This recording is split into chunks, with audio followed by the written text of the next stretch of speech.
que la mayor parte de las enfermedades calificadas como de origen laboral, la mayor parte, o sea, aquí estamos hablando de 2/3.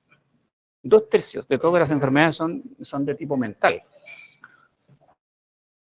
Y uno puede decir, claro, parece que tenemos un problema con la salud mental en Chile. No sé si tenemos un problema con la salud mental, eso vamos a tratar de hablar un poco de eso. Pero en realidad cuando miramos estas cifras, de lo que estamos hablando es de enfermedad, no de salud. Eso es súper importante, porque hay una diferencia fundamental entre salud y enfermedad mental. Y eso sí que tenemos que tomarlo en cuenta. Esto es algo que existe, son nuestras cifras, las cifras que nosotros manejamos. Como ustedes ven, hay una cantidad enorme de denuncias, así se llama técnicamente, cuando una persona cualquiera dice yo tengo algo que yo considero que es una enfermedad. No solo eso, la enfermedad que yo creo que tengo, además yo siento o creo que está provocada por el trabajo. Entonces, una persona, un trabajador, una trabajadora, va a una de las mutualidades o al ISL y denuncia, así es la palabra técnica, hace una denuncia individual por enfermedad profesional, una advierte. ¿Ok? Eso hace. No significa que tenga una enfermedad, sino que hay que investigarla. Y lo que hace la mutualidad, lo que hace el ISL es investigar. Y estas son las cifras que nosotros tenemos y ustedes ven que la mayor parte de las denuncias son hechas por mujeres, no son hechas por hombres. A pesar de que entre los trabajadores protegidos en Chile la mayor parte son hombres, no son mujeres. Sin embargo, en las denuncias la mayor parte son hechas por las mujeres y no por los hombres. Ahí están las cifras para que ustedes las vean. Así que tenemos eso, un detalle. Son muchas más las mujeres que denuncian temas de afecciones mentales y que consideran que su origen están en el trabajo. Y la otra cosa que es notable es que las personas que hacen esta denuncia, primero que son muchas más mujeres que hombres, y segundo, que son básicamente las personas que tienen mayor capacitación. Vale decir, ¿quiénes denuncian? Directivos, ¿sí? Directivos, profesionales, ¿sí? Técnicos y también administrativos. Las personas que menos denuncian son las personas que hacen, como quien dijera, mayor trabajo manual. Por ejemplo, denuncian menos los operarios de cualquier naturaleza y denuncian mucho menos las personas que no tienen capacitación de ninguna cosa. Por ejemplo, las personas que hacen el aseo, que llevan un mensaje para aquí y para allá, los juniors, ese tipo de personas que tienen ocupaciones que no tienen mayor calificación. Esas personas son las que menos denuncian y las que más denuncian son las personas con mayor capacitación. Eso nos debería hacer pensar qué es esto. ¿Qué es esto? Cuando nosotros hacemos este ejercicio un poco de jugarreta, preguntémosle a la salud mental qué es ChatGPT. Imagino que la mayoría de ustedes ya saben que existe esta cosa, ¿no es cierto? ChatGPT nos le pregunta, ¿qué es lo que es la salud mental? Y fíjense que las cosas que dice ChatGPT son de este tipo. Autoestima, terapia, prevención de trastornos emocionales, autocuidado, poder manejar el estrés, personalidad y comportamiento, enfermedades, trastornos psíquicos. Es muy poco lo que nos dice un aparato como esto sobre la prevención, sobre la salud. No nos dice nada de salud, aquí no hay nada de salud. Todo dirigido a la enfermedad. No hay nada de salud. Entonces, si vamos a buscar esto que dicen los organismos internacionales, nos habla de salud mental y cómo la salud en realidad está determinada por esto que llamamos determinantes sociales. ¿Cuáles son los determinantes sociales de la salud? Primero, ¿qué cosa es la salud? ¿No? Ahí está puesto. Es un estado de bienestar en que la persona es capaz de hacer frente al estrés normal de la vida. O sea que la vida tiene estrés, sí, tiene estrés la vida, cotidianamente. Salud mental significa poder hacer frente al estrés de la vida y sobrevivir bien, a pesar de eso. Poder desarrollar todas las capacidades que cada uno tiene. La persona que tiene capacidad para cuidar niños, para hacer algo, para cocinar, para trabajar las matemáticas. Ojalá que pudiera desarrollar esas capacidades plenamente. Eso es parte de la salud mental. Trabajar en algo, cualquier cosa. Y eso, de alguna manera, eso también es contribuir con la comunidad. Todo eso es parte de la salud mental. ¿Y cuáles son las condicionantes sociales? Bueno, no primero, pero muchos. Ahí, ustedes los pueden imaginar. Inequidad socioeconómica, discriminación de género, discriminación étnica, social, la migración. Hoy día nosotros, ¿no es cierto?, hemos recibido muchos migrantes. Sí, la migración provoca problemas de salud mental. La educación. tener buena educación, mala educación, no tener educación, la violencia, claramente eso también determina la salud mental. La urbanización, no da lo mismo en qué barrio uno vive, no da lo mismo, eso afecta a la salud mental. Pero hay dos condicionantes, dos condiciones que para nosotros en la institución son particularmente importantes. La seguridad social, sí, es parte de la salud mental porque afecta a la salud mental. Y el trabajo. Entonces, ¿hay una relación entre bienestar mental y síntomas o condiciones de salud mental? Claro que la hay. Se puede tener altos niveles de bienestar mental o bajos niveles de bienestar mental. Se puede tener alguna condición mental, pero no tener ningún síntoma de una condición mental, y una persona puede tener síntomas graves de alguna condición mental. Y fíjense que esta forma de entender la salud y la enfermedad, porque por acá, en el lado vertical, podríamos decir que está la salud, el bienestar, altos niveles de bienestar y bajos niveles de bienestar. Y aquí en la horizontal están las condiciones mentales, la OMS, la Organización Mundial de la Salud, está hablando de condiciones mentales más que de enfermedades, ¿no? Eso es interesante. Condiciones mentales, muchos síntomas, síntomas graves, sin síntomas. Y esto nos condiciona cuadrantes, ¿verdad? 4 cuadrantes. Y una persona puede tener altos niveles de bienestar mental y es muy poco probable que tenga alguna condición de salud mental. No, no la tiene. No tiene ninguna condición. Claro, lógico. Tengo altos niveles de bienestar y puedo no tener ninguna condición mental. Claro, lógico. Es totalmente lógico. Lo que es menos lógico, uno no lo piensa al tiro así, que uno puede tener altos niveles de bienestar mental y tener una condición mental, es decir, tener lo que se llama, o lo que podemos llamar una enfermedad mental. Ah, pero ¿cómo? ¿Se puede tener una enfermedad mental y tener altos niveles de salud mental? Sí, sí, claro. Se puede tener una gran enfermedad mental y tener muy buenos niveles de salud mental. Porque, por ejemplo, esa enfermedad está con un buen tratamiento. Y la persona disfruta de una vida plena, con todas sus capacidades expresadas. Y hay muchos testimonios de personas que tienen graves problemas, graves afecciones mentales y sin embargo tienen una muy buena salud mental. Se da una situación un poco inversa, que a pesar de que una persona cualquiera, tenga bajos niveles de bienestar mental, es decir, tiene una, comillas, mala salud mental, sin embargo, eso no significa que tenga una enfermedad mental, no tiene una condición mental, tiene bajos niveles de salud mental. Ah, ¿se puede? Claro que sí. Sentirse mal, sentirse angustiado, sentirse desanimado, no significa que uno esté enfermo. Significa que tiene algún motivo específico para estar así, que puede ser el trabajo. Probablemente la peor condición de todos, el peor cuadrante, es cuando uno tiene bajos niveles de salud mental y además tiene muchos síntomas de alguna condición mental, seguro, esa es la peor de todas. Esto no es un invento nuestro, esto es algo que hace mucho tiempo que la Organización Mundial de la Salud está tratando de que las personas, sobre todo los expertos, pero también las personas, todas las personas, vayamos incorporando en nuestra idea cotidiana, que la salud y la enfermedad son cosas distintas, que pueden coincidir o que se pueden correlacionar, como se dice en estadística, o no. Está claro que se correlacionan, sí, claro, pero no tienen por qué coincidir. Así que ahí llegamos a los factores de riesgo psicosocial en el trabajo, que son aspectos, tal como dice ahí esa breve definición, son aspectos del diseño, de la gestión del trabajo y el contexto social, organizacional, es decir, de la propia organización, que tiene este potencial de provocar malestar, de provocar daño mental en los trabajadores, en las trabajadoras. Pero ocurre que si se hace una buena gestión de estos factores, casi prácticamente los mismos factores que pueden ser factores de riesgo pueden transformarse en factores protectores, factores de estímulo, factores de buena salud mental. Y eso es una diferencia importante con otros factores de riesgo como el sílice o el asbesto, que en ningún caso pueden ser buenos. En cambio, los factores de riesgo en el caso de los factores de riesgo psicosocial podrían ser factores de bienestar para las personas trabajadoras.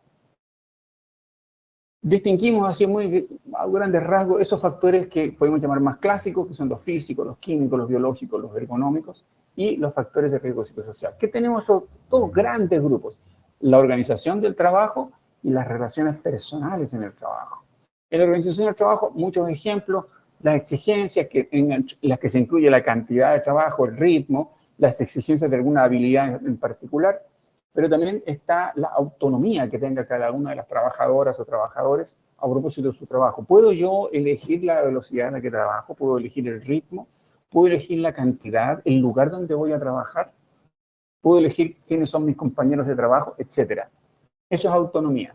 Y se sabe que la autonomía compensa grandemente las exigencias. Hay personas que pueden tener una gran cantidad de trabajo, pero como son muy autónomos y pueden organizar su trabajo, no parece ser tanto la cantidad de trabajo cuando las personas son muy autónomas. Por el otro lado están las relaciones personales en las que por supuesto está incluido el liderazgo, indudablemente. El apoyo social. Mis jefaturas me dan el apoyo que yo necesito cuando tengo problemas específicos de trabajo. Mis compañeros, me siento perteneciente a un equipo de trabajo que colaboramos entre todos para que podamos hacer mejor el trabajo. Hay reconocimiento al esfuerzo, hay justicia, hay equidad en la distribución de los trabajos, por ejemplo. Y por último está el tema de la hostilidad, ¿no? La violencia, el acoso, claro, eso también es parte de las relaciones personales en el trabajo. Todo esto puede llevar a eso que se llama el síndrome del estrés. Todo esto puede llevar a que la persona desarrolle un síndrome de estrés. El síndrome de estrés básicamente es malestar. Para decirlo así, simple, es malestar. También puede llevar al trastorno, pero ojo, es mucho más relevante el tema del malestar, porque no necesariamente se va a ir un trastorno, pero sí el estrés significa malestar. ¿Se puede identificar y medir el riesgo psicosocial en el trabajo? Claro que se puede, con una wincha de medir, con una balanza, para pesar algo. Claro, aquí no vamos a usar una balanza de una wincha a medir, pero vamos a usar un cuestionario. Y un cuestionario es un instrumento de medición. Eso es un cuestionario, es un instrumento de medición que nos entrega puntajes. Para eso, el cuestionario, por supuesto, tiene que haber sido muy rigurosamente construido para que confiemos en él como instrumento de medición. Y en Chile sí lo tenemos. En Chile está el protocolo de vigilancia de riesgos psicosociales que da el Ministerio de Salud y que dice que hay que ocupar el cuestionario CEAL-SM.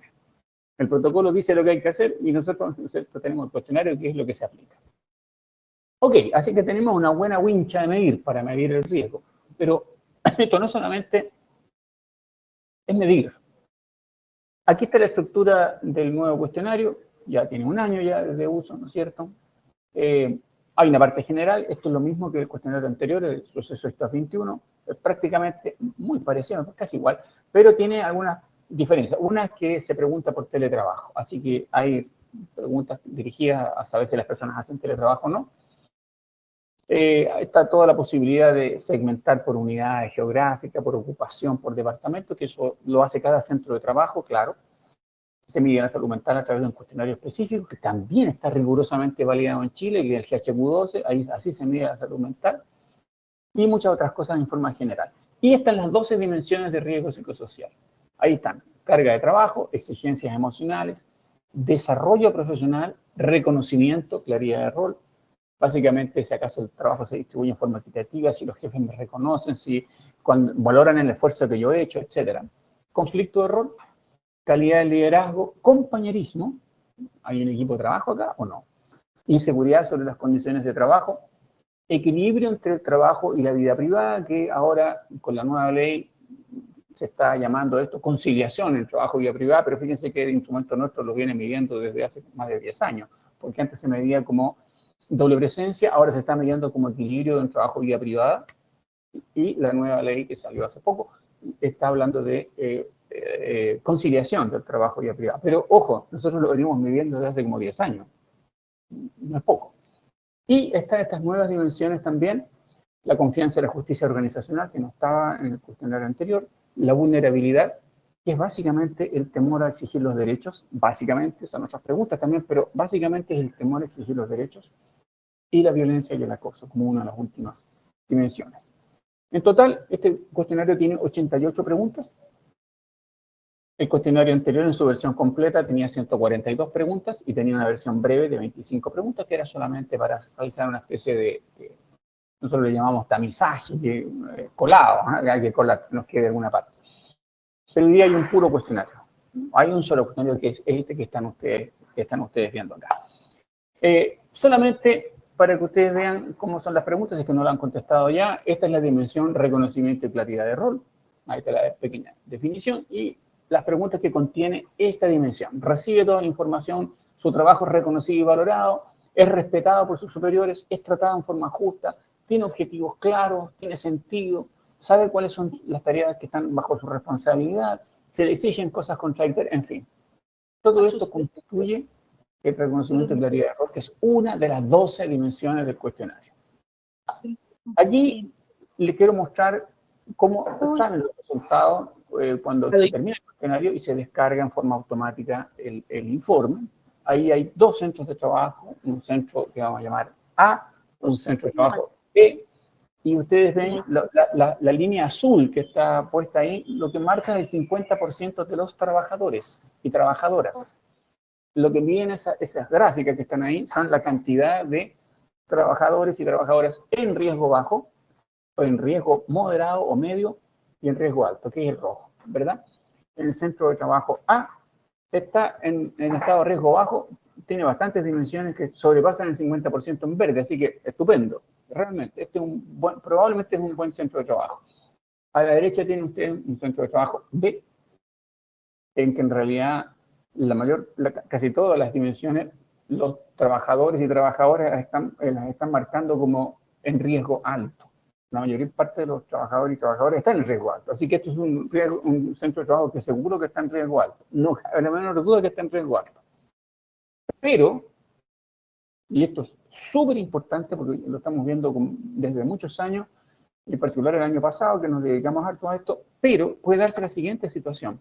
Está también marcado el 50%, como ustedes ven ahí. Y pasa que las dimensiones, ninguna de estas dimensiones tiene una cantidad de personas medidas que sobrepasen el 50%. Como ustedes ven, la mayor parte de los trabajadores en este centro de trabajo marcan rojo o marcan naranja. Son pocos los que marcan verde.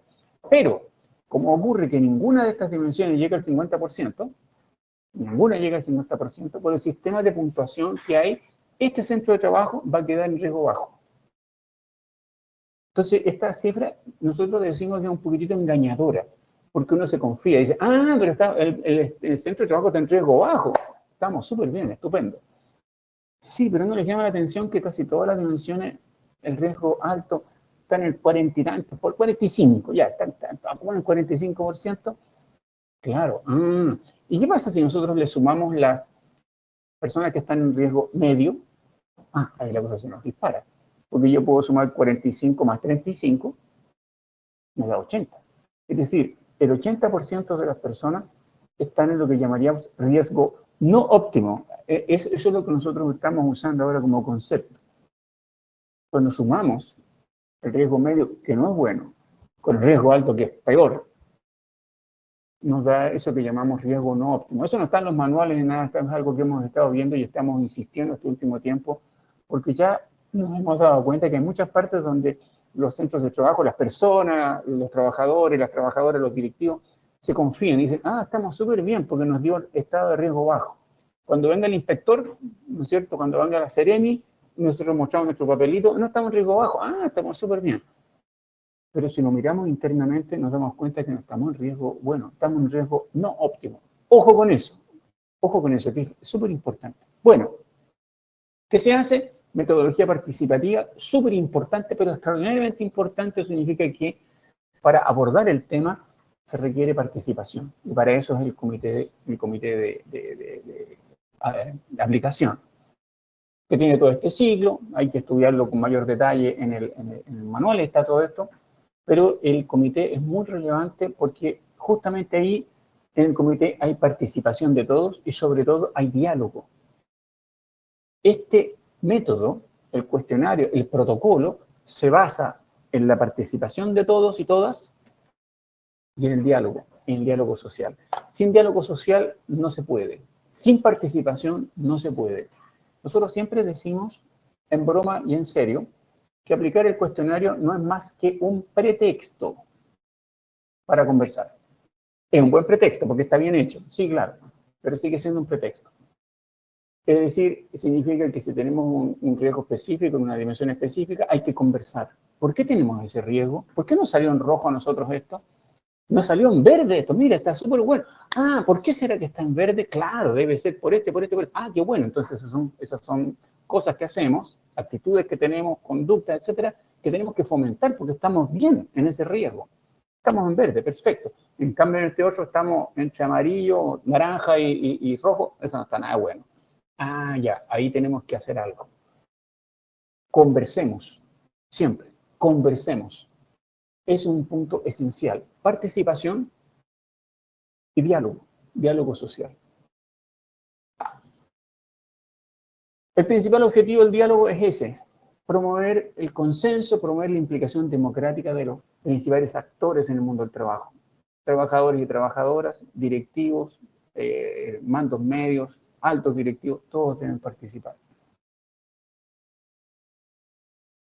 Nosotros llevamos harto tiempo trabajando en esto y hemos trabajado mucho con sindicatos de la administración pública, pero también privados, y ya sabemos hace rato que estos son los factores que hacen buenos modelos de gestión del riesgo psicosocial. Primero, que la organización o la empresa, lo que sea, tiene que tener esto dentro de sus metas estratégicas, no es una cosa secundaria, así al vuelo de pájaro. Es parte de las metas estratégicas. Segundo, que tiene que haber un compromiso completo de la alta dirección o de la gerencia. Ojalá en persona. Así las cosas funcionan. Si no hay compromiso completo de la alta dirección, no funciona. Debe considerarse parte de la ética, de la responsabilidad social de la institución o de la empresa. Se basa, ya sabemos, lo acabamos de hablar, se basa en la participación y en el diálogo social. Se basa en la evidencia y para eso hay que medir con instrumentos de buena calidad. Menos mal que tenemos instrumentos excelentes, así que eso ya lo tenemos. Tenemos buena evidencia.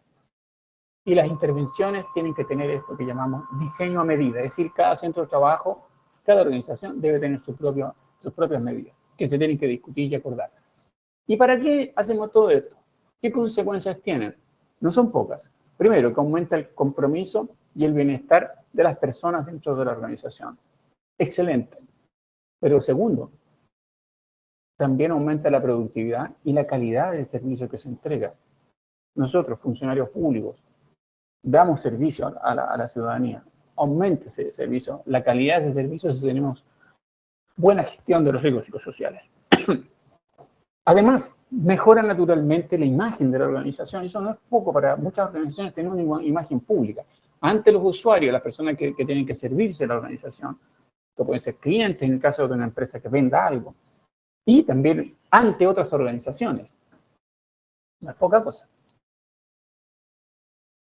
Por último, con eso estamos terminando. Chile el año 2023, en marzo, el 8 de marzo, Chile ratificó el convenio 190 de la OIT, que lo que quiere es eliminar toda forma de violencia y acoso en el mundo del trabajo. Chile tiene un año, porque esto se depositó, así se llama, formalmente el 12 de junio del año pasado, se depositó en Ginebra en la sede de la Organización Internacional de Trabajo. Y tiene un año, es decir, hasta el 12 de junio de este año, tiene Chile para adecuar todas sus leyes, no es poco, todas sus leyes a las exigencias del convenio 190. Hay muchas personas que están trabajando en eso, entre otras el equipo nuestro también tiene que trabajar en esto. ¿Cómo se adecua todo al convenio 190? Y lo que quiere este convenio es lo que está ahí expresado, ¿no? Quiere eliminar la violencia y el acoso en el mundo del trabajo. Y para eso se requiere una fuerte acción preventiva. ¿Dónde está esa acción preventiva? En los riesgos psicosociales. Ahí cerramos el circuito. En la medida que nosotros mejoremos la gestión de riesgos psicosociales, podemos tener como consecuencia, además, que se elimine, no que disminuya, que se elimine la violencia y el acoso en el trabajo. Sobre todo aquel que es por motivos de género. Y, por último, con eso terminamos, ¿no es cierto? Que nuestro lema siempre ha sido eso, que los riesgos psicosociales en el trabajo no son una cosa extraña, se pueden gestionar. Sí, se pueden gestionar. Y son una oportunidad de mejorar a través del buen trato y el diálogo social en las organizaciones y en las empresas. El manual del instrumento está ahí, pueden obtenerlo, pueden entrar a la página de la superintendencia, la suceso, suceso.cl. Ahí en un banner específico está el cuestionario y hay muchas preguntas y respuestas que ustedes pueden ver ahí y pueden descargar el manual, pueden descargar el cuestionario, en fin, hay muchas cosas que se pueden hacer ahí. Así que los invitamos cordialmente a que visiten la página. Además hay algunos pequeños cápsulas, hay muchas cosas interesantes en la página de la suceso que permiten que las personas se adentren mejor, que entiendan mejor, que puedan recibir mucha información acerca de qué cosas es el cuestionario, qué son los riesgos psicosociales y cómo se pueden gestionar. Ok, eso es todo. Así que ahí quedamos para iniciar algún diálogo, me imagino que vamos a tener ahora, ¿no? Eso es. Bien, muchas gracias, Juan Manuel. Bueno, vamos a dar un par de palabras si es que alguien quiere hacer alguna pregunta referida en particular al cuestionario, aprovechando la expertise de Juan Manuel. El objetivo, recordemos, de esta charla es no solamente conocer todos los alcances de esta encuesta, tal como lo comentaba Juan Manuel, sino también es poder involucrarlos e invitarlos a estimular la participación en completar esta encuesta. En sus correos electrónicos, a sus correos electrónicos el servicio envió el link para conectarse. Sin embargo, no le ha llegado a todas las personas el nombre de usuario y contraseña para poder acceder al cuestionario. Esa gestión la hemos relevado y se han tomado ya las cartas en el asunto y prontamente van a obtener esa información. Marcela, te doy la palabra. Sí, gracias Alexis. Sí, le quería preguntar a Juan Manuel que nos pudiera contar un poco cómo se desarrolla el trabajo y la importancia que tienen los comités de aplicación. Claro, claro, por supuesto. Bueno, el comité de aplicación, cada comité de aplicación en realidad es el núcleo del método. Sin comité de aplicación no debiera haber aplicación de cuestionario.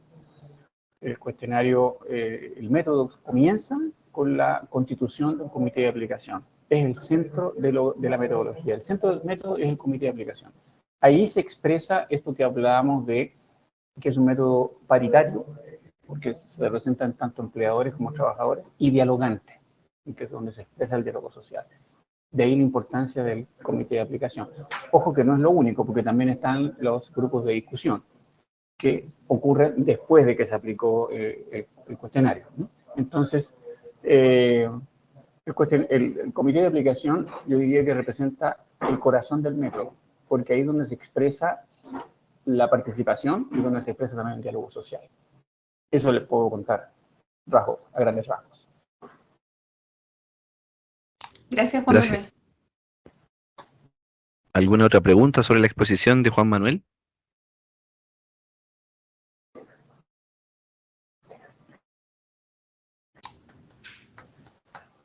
Bien. Yo tengo otra. Marcela. Sí, oye, Juan Manuel, esto está, cierto, determinado por la ley, no es solo una buena práctica, sino que se debe aplicar y tiene ciertos hitos que se deben cumplir. ¿Quién hace esa contrarrevisión de que esto efectivamente se aplique como corresponde en la institución y que tenga un seguimiento y que lleguemos a algo?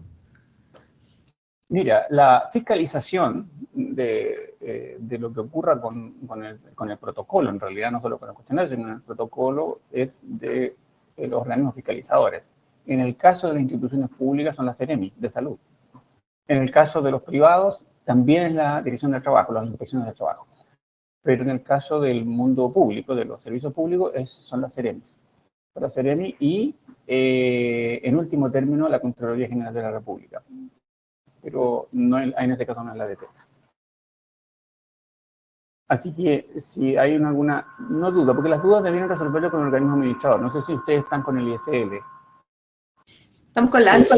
Con la H. Bueno, la H, debieran hacerle todas estas consultas a la H. La H tiene la obligación de darles asesoría, ¿ya?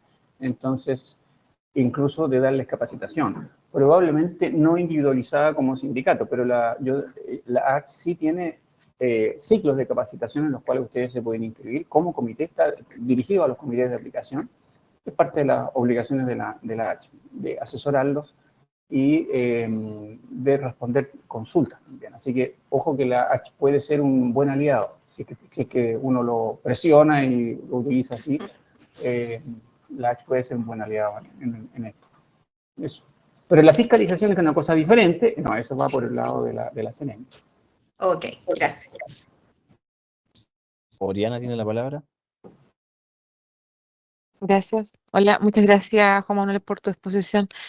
Mira, bueno, me sumo a al comentario que hizo Marcela, consulta que hizo Marcela recién, porque lamentablemente, bueno, soy funcionaria hace 25 años y hay malas experiencias respecto de lo que viene después de la encuesta ISTAS, lo que se llamaba ISTAS. Porque como que se pierde el seguimiento o el monitoreo de las acciones, sobre todo cuando hay situaciones delicadas. Entonces, ojalá se pudiera hacer algo al respecto. Em, en años anteriores se hablaba de una encuesta larga y una encuesta corta, sobre todo cuando era larga, cuando se refería a cuando había alguna situación de riesgo. Ahí me gustaría que me comentaras un poquito si existe o no todavía, o cómo se maneja ese tema, o quizás yo no entendí bien esa parte. Y lo otro que quería comentar que si bien es cierto, yo creo que cuando uno incorpora a las personas en parte del problema, son en parte de la solución, avanza muchísimo este tema y se mejora mucho. Pero creo que realizar conversatorios, sobre todo cuando hay malos indicadores, no es fácil. Y por lo menos yo creo que no he visto experiencias respecto de eso de animarse, atreverse a conversar respecto de cómo bueno, mantener las cosas positivas y mejorar las cosas negativas, porque igual hay ciertos temores detrás. Entonces, quisiera que me comentaras si existen algún tipo de experiencia o instrumento que se pudiera aplicar en ese sentido. Gracias, Juan Manuel. Ya, a ver, lo primero es que sí, nosotros hemos tenido experiencias, entre comillas, negativas, cierre de comillas, lo pongo así, entre comillas, porque yo creo que de todas las experiencias uno aprende algo de lugares de trabajo, tanto en el servicio público como en los privados, en que el cuestionario ha quedado guardado en un cajón. Bueno, en un cajón digital, porque, sí, pero en un cajón. Y claro, eso no es la idea. Ojo que es la obligación, ¿eh? No es que alguien diga, se me ocurrió hacer el cuestionario y ahora lo voy a guardar en el cajón del escritorio. No, tiene que ser el método, aplicarlo por completo. Por eso que el protocolo del Ministerio de Salud es obligatorio. Es obligatorio.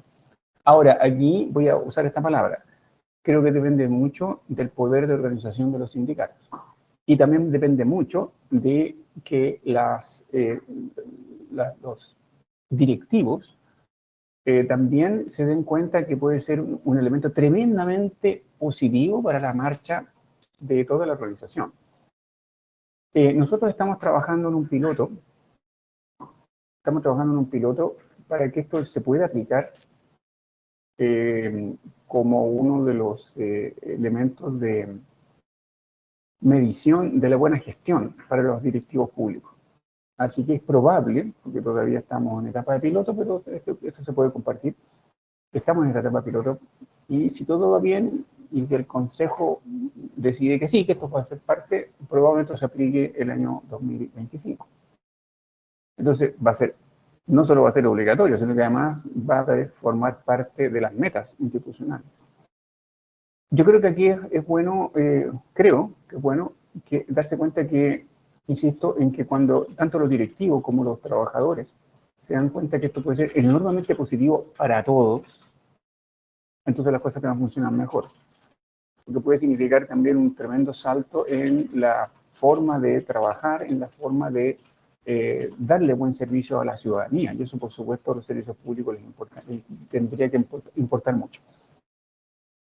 Tengo la impresión de que ustedes no asistieron, por lo que me están contando, pero mi impresión no lo sé, a lo mejor no es así. Y nosotros a mediados de diciembre hicimos un seminario, una jornada de buenas prácticas en gestión de recursos sociales en el servicio público. Me estoy sospechando que ustedes no fueron por los comentarios que hay, pero a lo mejor sí fueron, no lo sé. Y la verdad es que en esa jornada precisamente lo que se compartieron fueron buenas prácticas. Hay muchas buenas prácticas. Muchas instituciones, la que más recuerdo porque hizo una larga exposición fue la Tesorería General de la República, Y vieron una cantidad enorme de ideas que fueron muy buenas, muy positivas. Pero también estaban los que recuerdo en este minuto, Abuelo Pájaro, el Servicio de Registro Civil, el Metro, que es una empresa pública.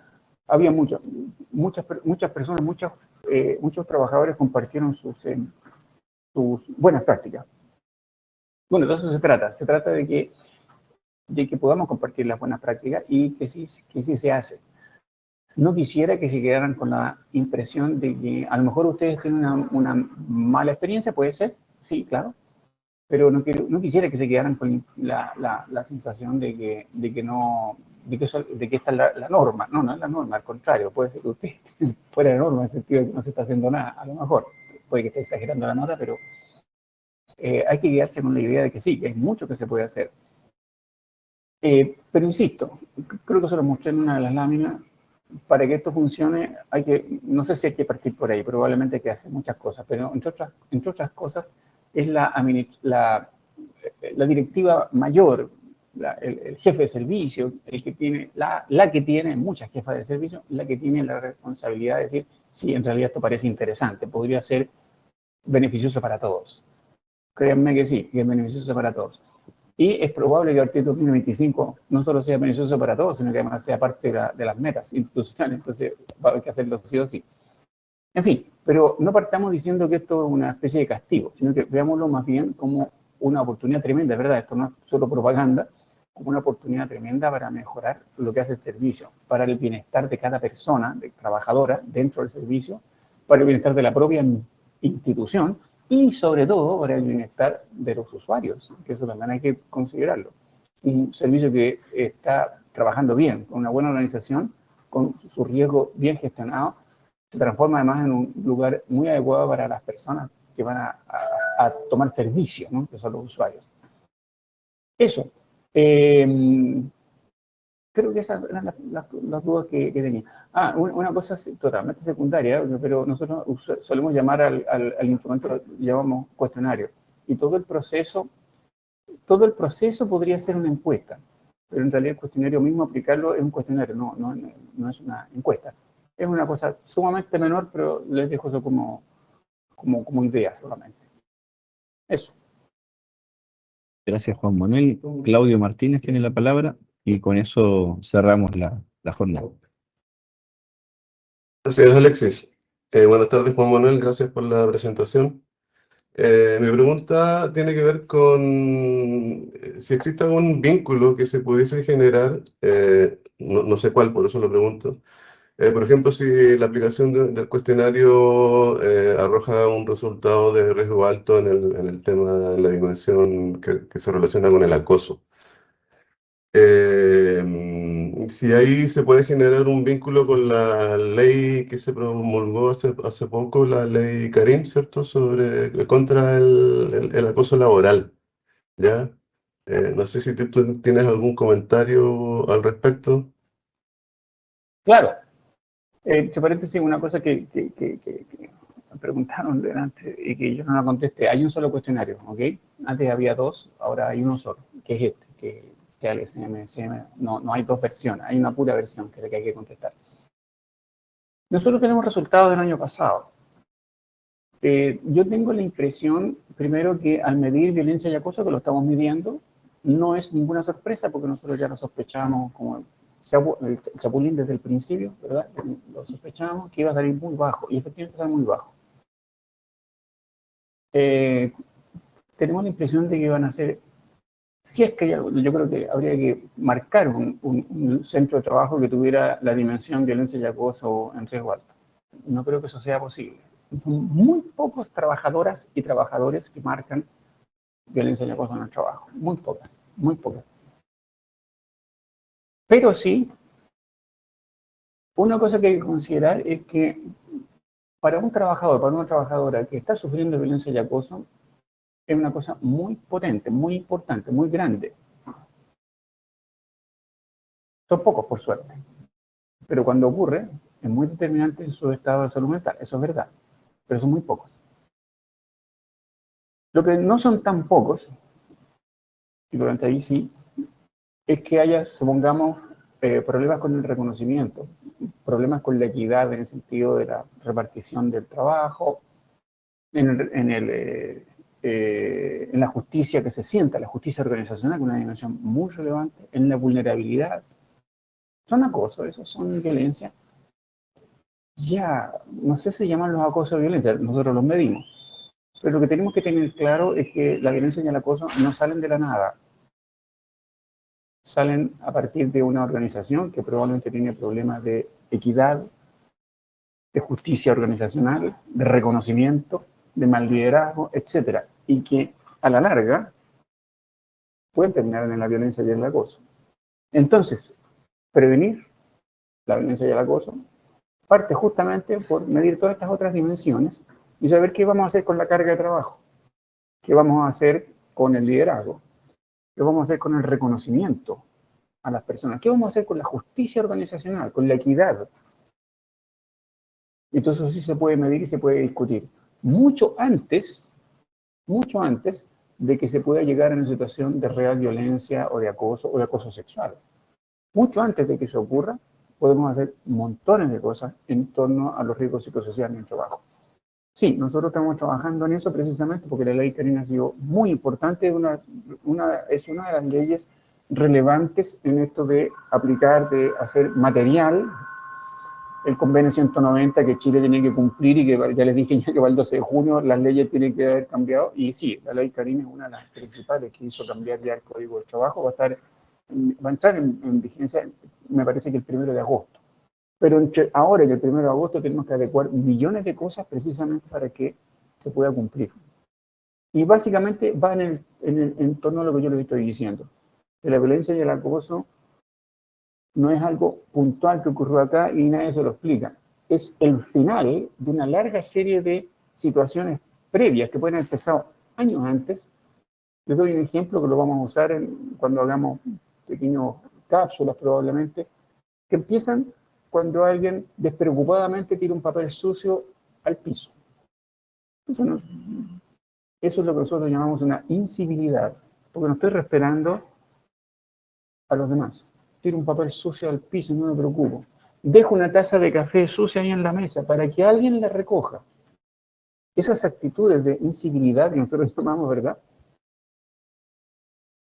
Si no se hace nada con eso, se siembra para que de aquí a 1 año, 2 años, 3 años, 4 años, aparezcan situaciones de hostigamiento o de acoso directamente. Lo mismo con el acoso sexual, exactamente lo mismo. Pueden haber actitudes que nosotros llamamos sexismo, que aparecen muchos años antes, ¿verdad? Actitudes apatronadas, machistas, ¿verdad? Han escuchado hablar del mansplaining, ¿verdad? El hombre que le explica condescendientemente a una mujer ignorante algo que ella sabe perfectamente, pero que él cree que ella no sabe. Bueno, eso puede ser sembrar una semillita para que en unos años eso se transforme en acoso sexual. En fin, por ahí va la cosa. Yo creo que sí, que el tema de la violencia y el acoso es súper relevante, pero ojo, es poco. Lo que no es poco, lo que es mucho, son todas estas otras situaciones que les estoy contando. Justicia organizacional, reconocimiento al trabajo, calidad de liderazgo, en fin. Y por ahí sí podemos entrar muy bien a través de la gestión del riesgo. Y la gestión del riesgo es participación y diálogo social. Y con eso la cosa puede ir funcionando mejor. Eso. Está bien. Muy, muy agradecidos, Juan Manuel, de la exposición. Insistimos, para nosotros es importante poner en perspectiva la importancia de este proceso de consulta, de análisis del estado de situación de la salud, el clima laboral en general de las trabajadoras y los trabajadores, invitarles a todos y a todas a participar contestando este cuestionario y difundir también la participación entre sus colegas en todas las unidades y sus direcciones. Juan Manuel, nos despedimos, te agradecemos enormemente tu exposición y le agradecemos a todas y a todos quienes participaron activamente y respetuosamente de esta charla. Que tengan buena tarde. Gracias a ustedes, ¿eh? Y ojalá que les vaya súper bien y contesten todos el cuestionario, ¿no? Ok, listo. Gracias. Chao.